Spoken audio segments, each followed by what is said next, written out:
Hey, deserving listeners, it's time to continue our journey with Nicole and Azan. Let's get to the show. He's still having some problems trusting me from after what I did and stuff. I really feel like I'm a fool right now because you promised me once and you broke it the second time, you know? From now on, I promise I would never keep anything from you again. I'm afraid to go to America. That will always happen. And he's willing to basically bet the rest of his life on. We want to that. be together. He wants to be with me. Then he's got to get over it. He's going to have to let it go. So they're right back to bickering. We've seen this before many times. As I've said before, there's nothing wrong with the mom having concerns, but how does she communicate that in an effective way? Presumably, she wants to have an effect on her daughter. She wants to influence her daughter. The way she's doing it has never worked. Nicole is still with Azan and has only eroded the relationship, I'm guessing, to some extent between the two of them. Caused a lot of stress maybe in the family watching two people bicker. And might even cause Nicole to feel compelled to be with Azan just to prove that she is her own person and can't be controlled by a controlling mother. So that's what I would say to the mom, to the grandma. I would say, I get that you're afraid and I get that you're concerned. It's normal that you're afraid. It's normal that you're concerned. Let's strategize about the best approach to this situation. What have you done thus far? Has it worked? Let's evaluate it. Let's evaluate your thought process on this. Now, as I always say, a lot of people in that position will always say, well, what? I'm supposed to just not express my feelings? I'm supposed to not do anything? I'm just supposed to sit here and watch the train wreck happen? And I say, no, that's not what I said. I said, let's look at the way that you're doing it, and let's evaluate its effectiveness and what it's actually doing. So is it working for you? Because if it's working and it's serving your goals in life, then, continue to do it. I don't know. You tell me, has your bickering with your daughter changed her mind yet? No. Has your bickering with your daughter improved your relationship with her? No. Has your bickering with your daughter made your daughter grow up and mature and help her to learn that she is a grown adult? No. It's just pushing her into a childish position, and then she starts acting like a child. So from the other side, we have Nicole, who is acting like a child, where it pulls the mother in. So the mother treats her like a child. She acts like a child. Nicole acts like a child, which creates a vacuum suckage for the mother to start acting like a controlling mother that is parenting a defiant teenager. So it's just interesting to watch. I wonder how the stepdad feels about it. He seems like he just kind of stays out of it. I'm guessing anything, he looks at it and says, they need to stop bickering because it just happens over and over and over again and nothing good ever happens. I'm just guessing. After treating a lot of families, I would see a lot of that. I know, but it's just... All right, hear me out. You went there for a month. You left. He still can't trust you. You go over there for another 2 months in a row. And while you're there, he still tells you he can't trust you. Thank you, younger brother.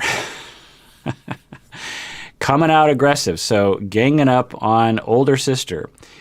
It just, as I always say, I'm not endorsing Nicole's relationship with Azan. I'm just saying that this is the tip of the iceberg of a lifetime, in all likelihood, total speculation, that this family has scapegoated Nicole and made her out to be the stupid one, the dumb one, the one who makes bad choices, the train wreck. And really, there's nothing about this, in my eyes, that looks like it's necessarily going to be a train wreck. It could be a train wreck. Any marriage can be a train wreck. But in terms of what I've seen a lot of relationships like this, and some of them last and some of them don't. I don't want to defend the relationship because I'm not doing that. What I'm doing is I'm trying to defend a victim of a family scapegoating technique that is not helpful for anyone. It's not helpful to Nicole to be scapegoated like this and yelled at and chastised and made to feel like she's stupid by her younger brother. And the fact that the parents don't step in and say, hey, younger brother, you don't have to fight our fights. You don't have to worry about your older sister. This is my job. Younger brother, you just be nice to your sister, okay? That's what a parent probably should do.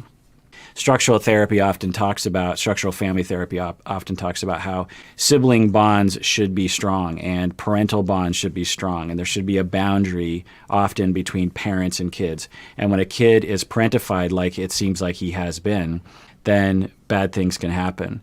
Because you just have to wonder what kind of family environment created a younger brother who feels like he can talk to his older sister like this. Because I have to tell you, I had an older sister that was a lot older, about 6 years older than me.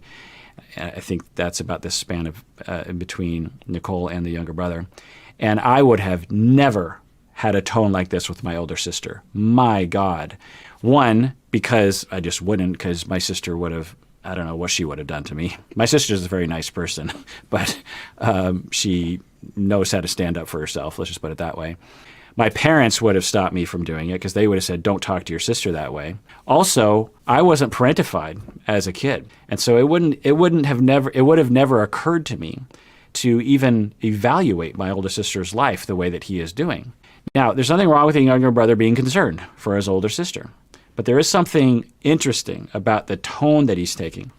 And if you don't remember my analysis of family systems, in brief, when you have stress in a family system, one of the ways that the family system will solve kind of the problem of the stress, be it divorce or death or working too much or depression or substance abuse or lack of attunement or a conflict or all the above, one of the techniques that families often turn to, if not always, is they will find a scapegoat in the family, meaning someone that they will target as the stupid one or the rebellious one, the one that we will focus on. That's what family systems talks about. It's like the focused on child. And it's usually a child, but sometimes it's an adult in the family, one of the parents.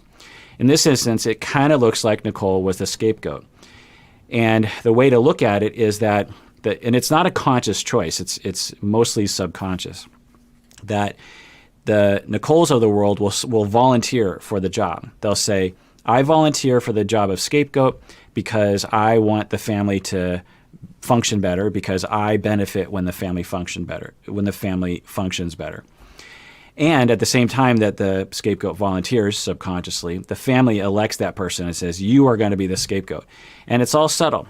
So let's say that Nicole was 5 years old and she does something a little silly. She does something kind of dumb, quote unquote. And the family really reacts to it. Or Nicole is 8 years old and she gets in trouble at school. And what happens is so let me give an example. So let's say the family is going through a lot of strife. People are stressed out. Maybe there's a divorce. Maybe there's conflict, worry about divorce. Other kids aren't doing so well. Everyone hates each other. There's tension. And then Nicole comes home from school in the 3rd grade, and she got in trouble at school, just a normal event. And the parents, maybe the mom, completely flips out. And she says, Nicole, I can't believe you got in trouble at school.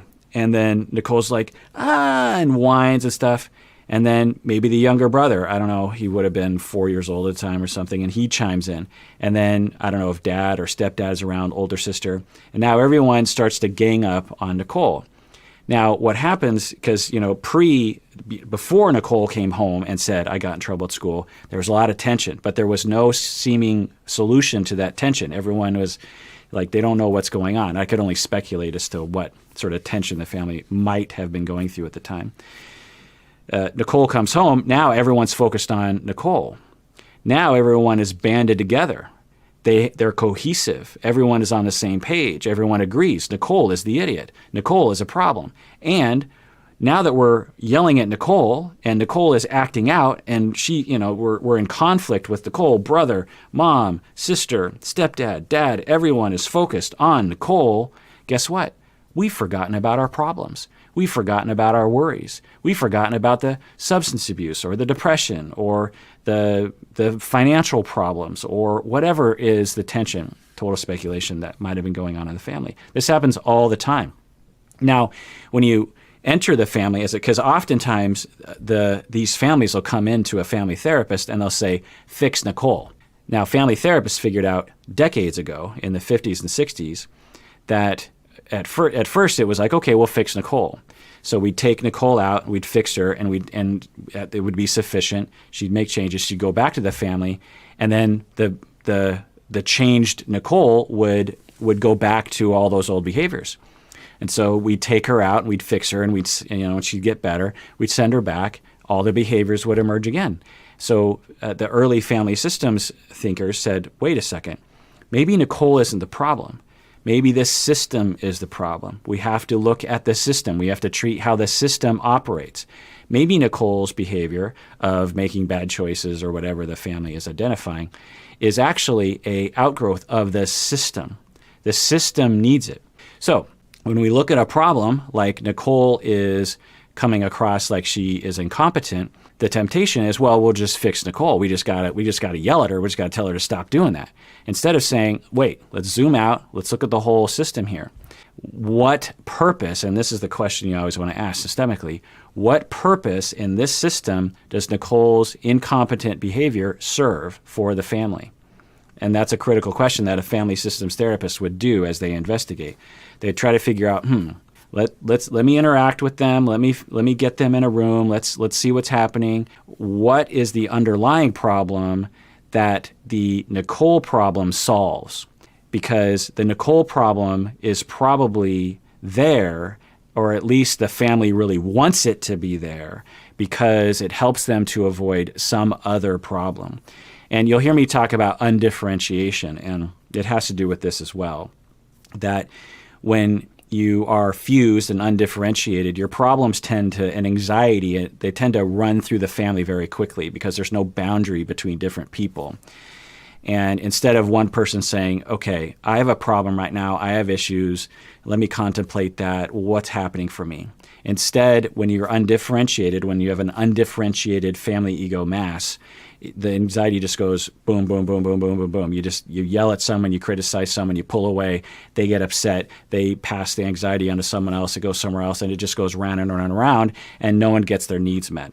So that's what I suspect. It's a total speculation. But I'm going to rewind it, and I just want you to take note of the situation here.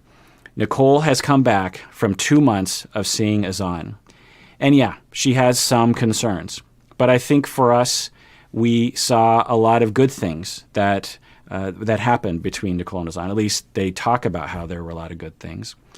And so who's to say what the situation is? Is it 90% good? Is it 10% good? We don't know. No one knows except for Nicole and Azan, and they're the only ones who can really define that. So Nicole comes back from being out of town, and she doesn't seem to be ambivalent about the relationship. She seems to be moving forward with it. But she said, yeah, there were some issues. There were some issues of trust in that I cheated on him, and he's still getting over that, which of course makes total sense. It takes a long time to get over infidelity. So a rational response from the family would be like, oh, well, when you cheat on someone, it really hurts their feelings. So, it makes sense that he would be still building trust for you. Is there anything we can do to help? How would you like us to help you? And younger brother, keep your mouth shut because you don't know what you're talking about because you're 16. I think I have countertransference with the younger brother. I mean, just his tone is... Now, we also saw Nicole get real abusive with Azan. She was flat out physically abusive with him in Morocco. Now, I don't know. Maybe he was abusive physically with her as well, verbally as well. I don't know. There's been some allegations of that between the two of them. But we absolutely did see Nicole putting hands on. And I said, when I saw that, I said that behavior doesn't sprout out of a vacuum, that it grows within a family system that teaches a lot of lessons about entitlement, putting hands on, or at least being high control when you want something, or that it's okay to control other people, or that maybe you express love through control. So let's rewind this again. I promise I would never keep anything from you again. I'm afraid to go to America. That will always happen.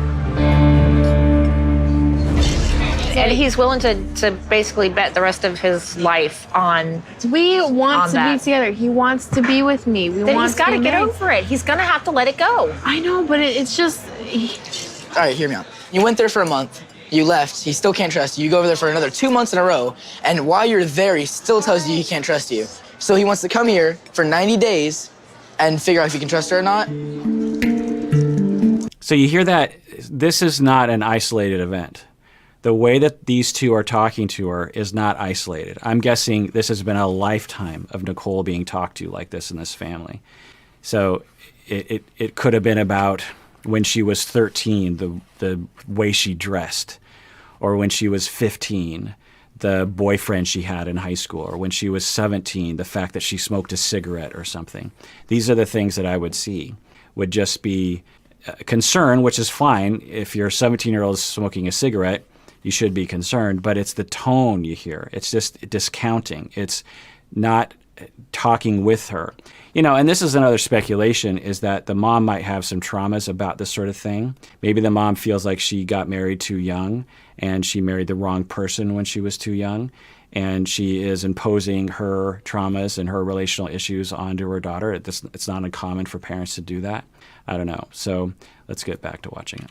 I'm not against him. I'm just saying the U.S. is a very good prize, I'd say. I don't think the place really matters. The trust issues, it's a. If he doesn't trust her yet, then he probably never will. What do you know about it? Again, I'm not defending Azan. I'm not defending Nicole or their relationship, but that's ridiculous. They know nothing about the situation. They've heard bits and pieces from Nicole. The other thing is the fact that Azan doesn't trust her yet does not mean he never will. That's ridiculous. That's like saying everyone who's ever gone through infidelity recovery, if you don't trust them after a couple of months, then you're never going to trust them. No, that is just empirically wrong. Studies show that isn't scientifically wrong. So again, the undifferentiated family has an emotion, and their emotions are bleeding into their ability to think straight. Because I'm sure they could put two neurons together and conclude that, well, trust builds. I'm guessing these two have had trust incursions and have recovered over time, and it didn't take just 2 months of time. So they're very biased in the situation, and they're trying to see it. And there's nothing wrong with these two parents being worried. I want to be clear. They should be worried on some level. What do you do with that worry? Do you latch on to weird, unscientific notions and hammer Nicole about it? Is that going to work? I don't know. One, is it going to work to, have the outcome you want of breaking them up? It hasn't worked yet. And two, is it going to help Nicole learn how to make decisions on her own and make Nicole feel like she can make decisions on her own? I don't know about that either. You keep saying it's the distance, it's the distance. It's not the distance, it's the heart. He's got it in his heart that you've cheated on him, and he's not letting it go. I'm sure within the few months that we have, I think he'll be able to know if he can trust me or not. I think it's stupid that he thinks being in America for 90 days is automatically going to make him like her more. If they're already talking about marriage, they should have been already well past the fact of trusting or whatnot. That should have been not even a factor. Okay, so nothing against teenagers, but what do you know about it? So is it narcissism that's going on? I don't know what's going on with this guy. He's talking like he has been around the block a lot, like he's been through these situations so many times. And I have a hard time believing that. Now, why would a teenager in a family feel they were entitled to... So I keep saying the word entitled with this family. That's interesting. I wonder what that means. Is it something about my countertransference? What's going on? He certainly feels entitled to his opinion, and he feels very entitled to make a claim about something that I'm guessing he doesn't have that much experience with. And the mother feels entitled to bicker with her adult daughter about things that, frankly, I don't think she knows that much about. And Nicole feels entitled to put hands on Azan. So I wonder if there's a problem of skewed entitlement that has been passed down through the generations in this family, where the grandparents entitled people, were the great grandparents people who exhibited control and entitlement over others. I wonder what lessons and rules have been passed down through the generations. I, again, have no idea. Maybe they're just playing it up for the camera. Maybe the producers are stoking the fire. I don't know. Maybe you don't agree with it. Will you comment and let me know if you agree with me? Because I find that the younger brother it's notable how sure he is of himself and how the family just has encouraged this sort of behavior from the younger brother probably for many years. We've seen 2 instances or maybe 3. Pretty much every time we've seen the younger brother on this show, he has exhibited strong, entitled opinions that the family just doesn't comment on. He just, now maybe they edit it out, but it doesn't seem like it. So let's just rewatch this again. I think it's stupid that he thinks being in America for 90 days is automatically going to make him like her more. If they're already talking about marriage, they should have been already well past the fact of trusting and whatnot. That should have been not even a factor. So one, that isn't what Azan thinks. What Azan is thinking is, well, time will help me to trust you more. Not being in America, just that time will help. I'm pretty sure that this family is underlying all of their bias is this absolute 100% assumption that Azan is only loving Nicole because he wants a visa and come to the United States. And it's not uncommon for people to think that. It's not uncommon for that scenario to even be true, I suppose. I don't know how common it is. How much of that is fueled by racism or some sort of echo chamber that they're in about foreigners and Muslims, I don't know. I could only speculate. Now, in the same way that Nicole was elected by the family system to be the scapegoat, total speculation, the younger brother is also probably being elected by the family to be the bully of Nicole. He really does have a bully's tone if you hear it. It's very sure of himself, very aggressive, and the parents don't seem to be attenuating at all. They even seem to be enjoying it. I don't know. And we, again, saw Nicole do some things that were very concerning, and we might know where it came from. You don't make her call him daddy, do you? I don't make her do anything. She calls him daddy. Because on the phone, I remember you saying, "Who's that?"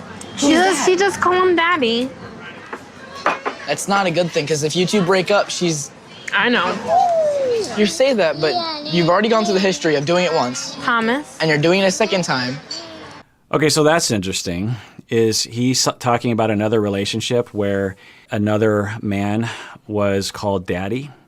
That is interesting. So that would inform the worries that the family has.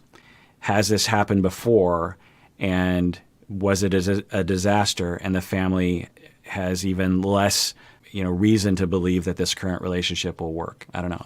Maybe they'll comment on that. It's a good point, Nicole. She wouldn't have known to call him daddy if you didn't say, "That's daddy." I've had that happen before when I've dated someone and he wasn't around, and then, May didn't have him anymore. So I think I should have really been careful about, having her call someone that, but I think Azan will be a good father, so. So at this point, she does have data enough to possibly be able to say that, especially in this trip to Morocco. For 2 months, he had definitely got some groundwork going in terms of his stepdad chops. So she does have enough reason, I think, to say that she's hopeful and that she is pretty sure that things are going to work out, or she believes it might work out. And so the daddy name is justified in her mind. Now, for some people, they might feel like, it's really jumping the gun. Different people have different sort of gauges for that. Now, of course, from the outside, it's easy to judge that. It's easy to be like, Nicole is an idiot. She doesn't know what she's doing. She's jumping the gun. And this is a disaster. And maybe it is. I don't know, though. I don't have enough data to know one way or the other. It could be a right move. Maybe her and Azan will work out. Now, you all probably know if they work out. I don't. If they don't work out, then yeah, this was the wrong choice. And I'm sure Nicole would be the first to admit that I shouldn't have jumped the gun. But if it does work out, then it was the right thing. Well, what I'm really saying here is that the family is, if we just took away the topic, so the topic we can get involved in because we know the Azan-Nicole situation. We have thoughts and feelings about it too. We might have our own traumas that might get triggered by this. If we were May in a relationship, we might have a lot of feelings about the Azan and the Nicole character in this. You know, if when we were children, we were in a position like May. Or if we were 22 and we were in a position like Nicole and our moms talk to us like this, then we might have different feelings. If we are a mom and we have an adult child who acts like this, we might have different kinds of biases. I don't know. But if we took away the topic of Nicole and Azan and we just looked at the facts of the matter, we have an adult woman who is living her life the way that she wants to, and she's not breaking any laws, and she believes that this relationship is going to work and she's willing to pursue it. And we have her family members who are 100% convinced that she's stupid and she has no idea what she's doing, even though, from my understanding, they've never even met Azan. They've never seen the two of them together. So that's the facts of the matter as I see them. It's been quite a few months since he quit his job. What's he been doing? How's he been able to support himself? I help him out sometimes when I can. How old is this guy? 25. So just to point out how little they know about him, they don't even know how old he is. So it just points to the fact that they just have no idea what is going on. Now, if they did know what was going on and they watched this TV show later on, maybe they would come to the same conclusions. But the fact that they're coming to the conclusions without any data is notable. Again, I just want to be clear. I'm not saying Nicole and Azan are a good relationship. I'm not saying that Nicole is making the right choice. I'm just saying that if the family wants Nicole to make good choices, they need to treat her in a completely different way, and the whole family has to repair from whatever anxiety that they're feeling that is fueling this scapegoating of Nicole.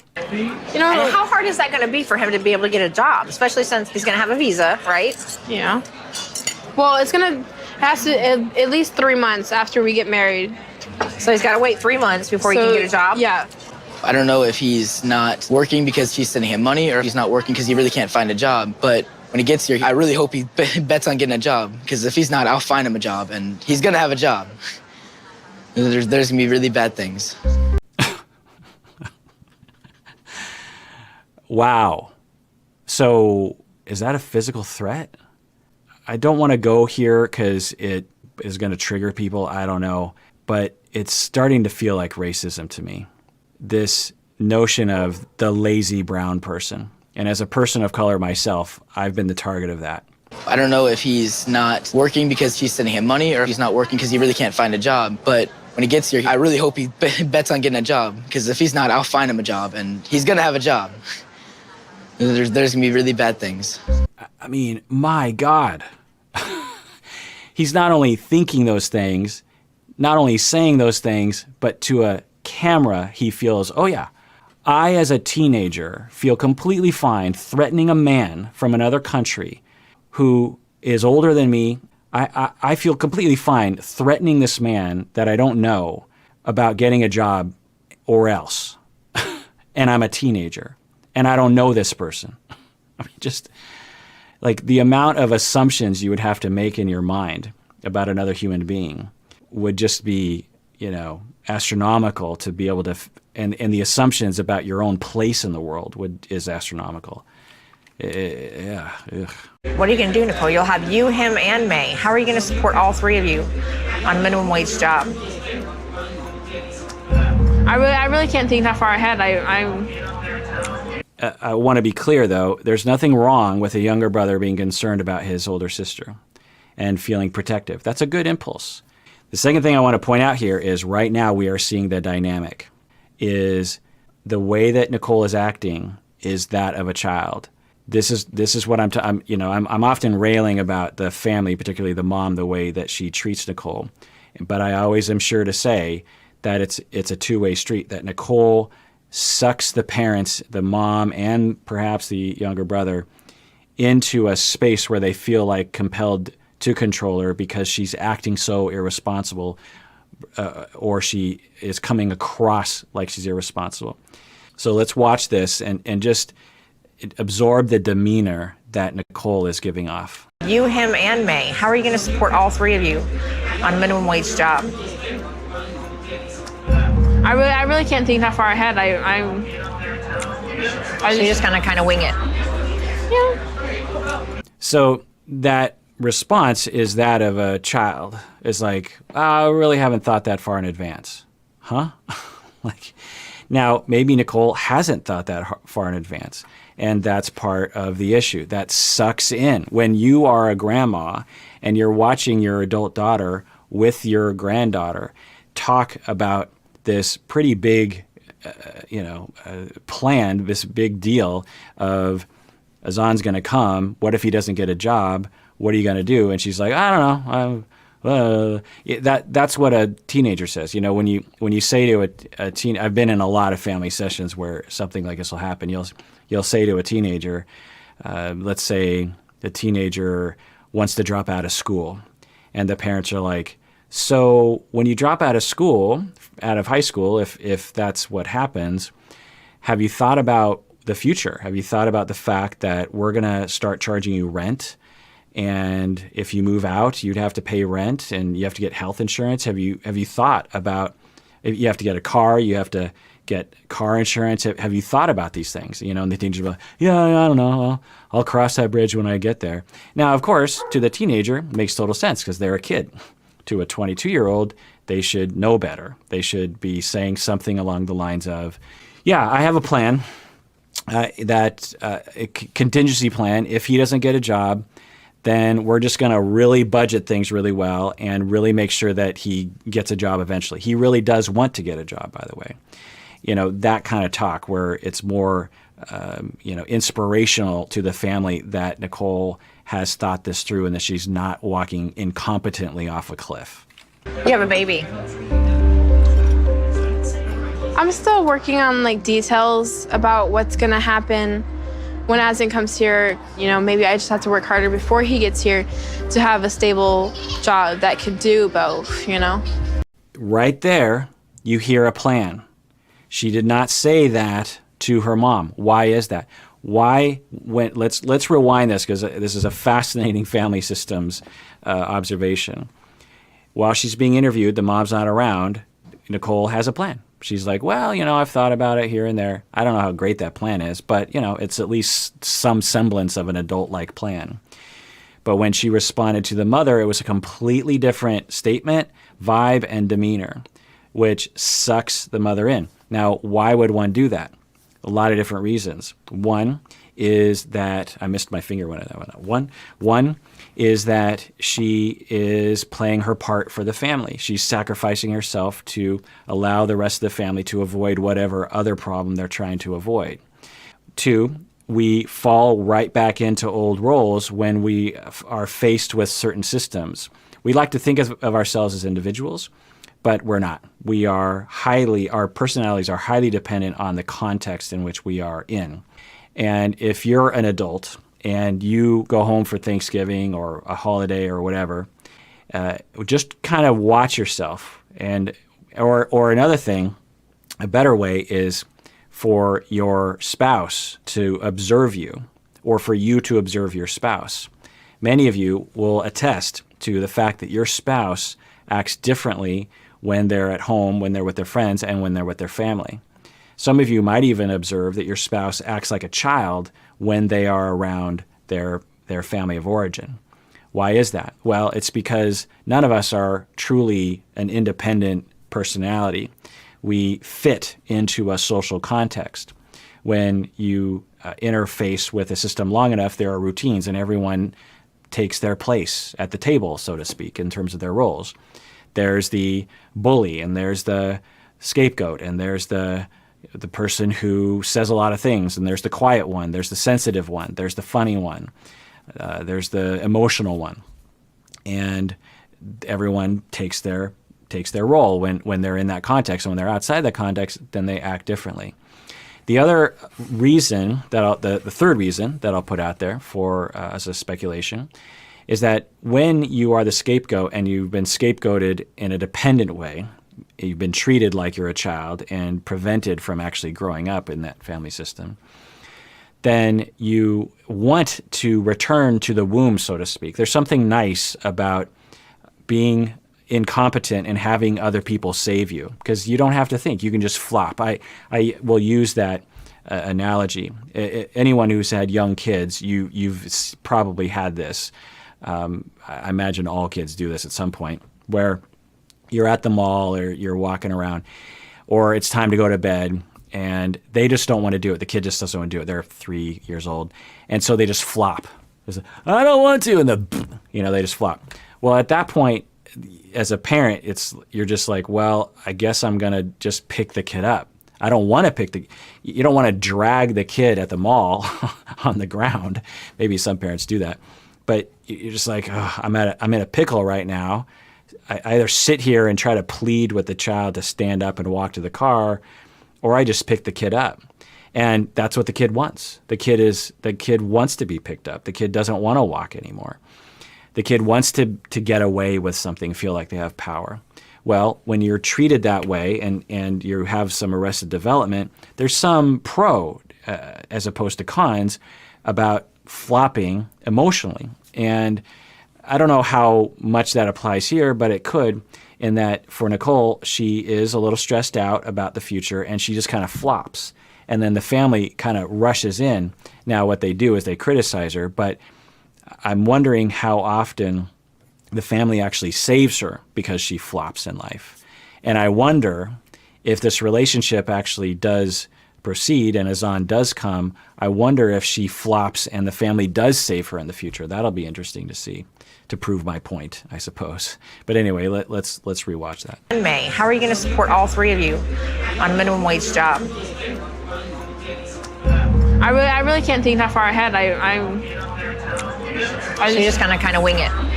So right there is the teenage, undifferentiated, role-based response, and then we get to hear her differentiated response. You have a baby. I'm still working on details about what's gonna happen when Azan comes here. Maybe I just have to work harder before he gets here to have a stable job that could do both, Now, I will say, just as a citizen, that doesn't sound like a very strong option. I mean, maybe they should start looking for a job now for Azan. But at least her vibe that she came across in the interview away from the mom was much more that of an adult. Look at that sweet thing sitting there. She's been so quiet all night. What are you putting her through? What are you putting her through? If anything, May is watching 3 people bully her mom. What are you putting her through?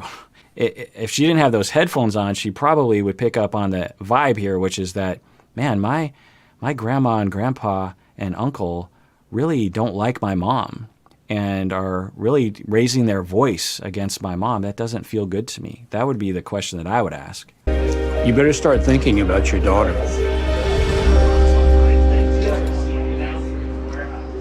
So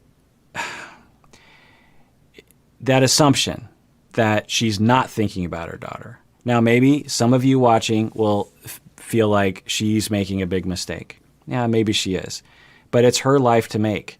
And I'll be clear. If Nicole was doing other kinds of things, I would say, I don't know about that. That seems like a mistake.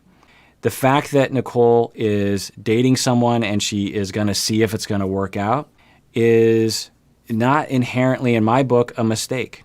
Now, if Azan was massively abusive physically, if Azan was a terrible father, if Azan was like some of the other people that have been on this show who just seem like, a piece of work, then maybe I would criticize Nicole for what she's doing. But I'm not going to say that it's good. I'm just saying that it's within normal limits of the decisions that people will make as they try to meet their needs and their child's needs. All right, well, that does it for that episode of Psychology in Seattle. Whew, I feel like I got kind of worked up in that one. Why is that? Well, I will say that according to my experience and my supervising of various different trainees is that couple and family therapy has the most countertransference. For us, countertransference is a therapist's reaction to the client emotionally. And so it is very common for it to work with individual clients and have that go pretty well. But then you work with couples and there's like way more countertransference, a lot more things being triggered. There's just a lot more opportunity for that.